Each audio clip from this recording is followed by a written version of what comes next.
Hello! ఎలా ఉన్నారందరూ? చూస్తున్నారు కదా! సగ్గుబియ్యంతో చేసిన సగ్గుబియ్యం కిచిడి లేదంటే సగ్గుబియ్యం ఉప్మా. ఎలా అయినా అనండి. కానీ పండగలప్పుడు లేదంటే ఉపవాసాలప్పుడు చక్కటి ఎనర్జీని మనం యూజువల్లీ ఇలాంటి టైంలో ఫాస్టింగ్ చేస్తూ ఉంటాం గదా! అలా మనం ఫాస్టింగ్ చేసినప్పుడు తొందరగా ఎనర్జీని రీబూట్ చేసుకోవడానికి ఉపయోగపడే ఒక మంచి చక్కటి రెసిపీ సగ్గుబియ్యంతో చేసిన సగ్గుబియ్యం కిచిడి అనండి, సగ్గుబియ్యం ఉప్మా అనండి మీ ఇష్టం. సో, దీనికోసం నేను ఒక పెద్ద గ్లాసుడు సగ్గుబియ్యం తీసుకొని శుబ్బరంగా 1కి 2 సార్లు కడిగేసేసి, మూత పెట్టి ఒక అరగంట పాటు దాన్ని పక్కన పెట్టేసాననమాట. ఇది ఓవర్ నైట్ కొంతమంది సోక్ చేసుకుంటారు. లేదంటే జాలీ బుట్టలో వేసుకొని కొంతమంది సోక్ చేస్తారు. అది మీ ఇష్టం అనమాట. తర్వాత ఒక 2 గుప్పెళ్ళు పల్లీలని తీసుకొని, దాంట్లో 2 ఎండుమిరపకాయలు వేసి బాగా వేయించుకొని, ఒక మిక్సీ జార్‌లోకి తీసుకొని పక్కన పెట్టేసుకున్నాననమాట. సగ్గుబియ్యం ఎప్పుడైనా సరే ఈ పల్లీల పొడితోటి లేదంటే వేరుశనగ గుళ్ళ పొడితోటి కలిస్తే దాని న్యూట్రిషనల్ వాల్యూస్ ఆల్మోస్ట్ డబుల్ అయిపోతాయన్నమాట. ఇంకా డైజెషన్‌కైతే చెప్పక్కర్లేదు. చాలా మంచిది. మనం ఉపవాసం చేసిన తర్వాత మనకి ఎనర్జీ లెవెల్స్ పడిపోకుండా చాలా చాలా హెల్ప్ అవుతుందనమాట. అందుకనే దీన్ని ఉపవాసం స్పెషల్ ఫుడ్ అంటారు. సో, దీనికోసం దాన్ని అలా నానబెట్టాను కదా! పక్క నుంచి ఏం చేసేసానంటే ఒక 2 ఉల్లిపాయల్ని సన్నగా తరిగేసాను. అలానే ఒక 2 పచ్చిమిరపకాయల్ని సన్నగా తరిగి పెట్టుకున్నాను. మీకెంత కారం కావాలో దాన్ని బట్టి ఈ కారాన్ని అడ్జస్ట్ చేసుకోండి. ఇంతకుముందు ఒక వీడియోలో అడిగారనమాట చప్పగా ఉంది నేను చేసుకుంటే అని. ఆ చప్పదనం ఎందుకంటే నేను కారం తక్కువ వేసుకుంటాను. మీరు కారం ఎక్కువ వేసుకోండి చక్కగా ఉంటుంది. అలానే చూసారు కదా! బంగాళదుంపని కూడా సన్నగా తరిగి పెట్టేసుకున్నా అనమాట.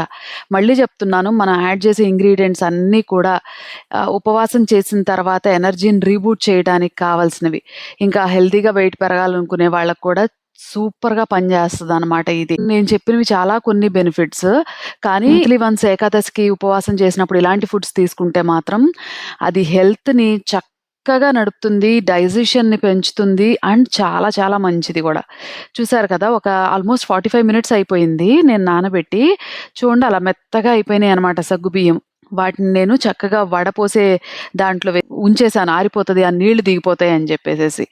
సో, నా నా దగ్గర ఇంట్లో కొబ్బరుంది గాబట్టి, పల్లీలతో పాటు ఎండుమిరపకాయలు, ఇంకా కొబ్బరి కూడా వేసి మిక్సీ పట్టేసాను.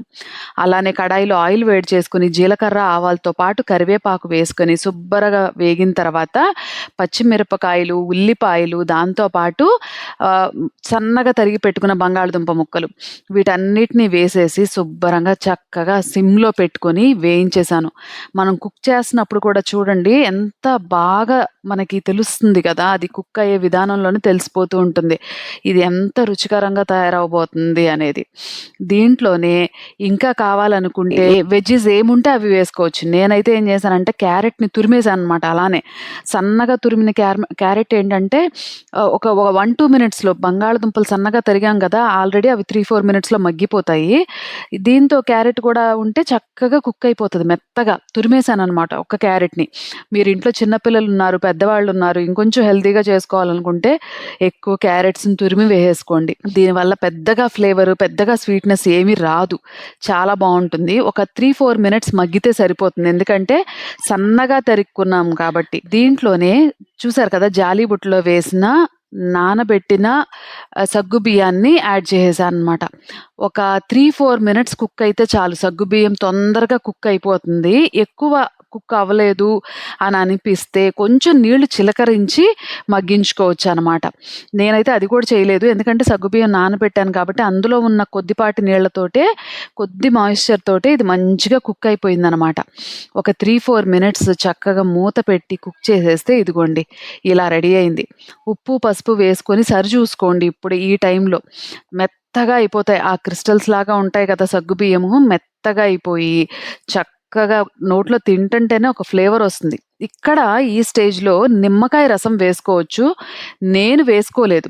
యూజువల్లీ చాలామంది వేసుకుంటారు నిమ్మకాయ రసం గూడా. అది మీ ఆప్షనల్ అనమాట. కంపల్సరీ అయితే అస్సలు కాదు. సో, ఇందులోనే ఎండుమిరపకాయలు, వేరుశనగలు, తర్వాత కొబ్బరితో చేసిన పేస్ట్ లాంటిది మిశ్రమాన్ని మొత్తం యాడ్ చేసేసాను. దీనివల్ల మంచి హెల్తీ కాంబినేషన్, మంచి టేస్ట్ అసల. నిజంగా చెప్తున్నా టేస్ట్ బడ్స్‌కి ఇలాంటి ఫుడ్ కావాలసలు. తర్వాత మంచిగా వేడిగా నెయ్యి వేసుకొని తింటే ఇంకా ఒక పూట అంతకి సరిపడంత హెల్త్ వస్తుందనమాట. ఓకేనా.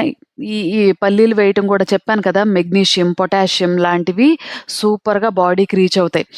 అందులో నేనైతే లెమన్ వేయలేదు గానీ, లెమన్ వేస్తే కూడా ఫుడ్‌లో ఉన్న ప్రోటీన్ ఇంటేక్ బాడీకి అందటానికి చాలా చక్కగా ఉపయోగపడుతుంది. నచ్చిందా? మీరు తప్పకుండా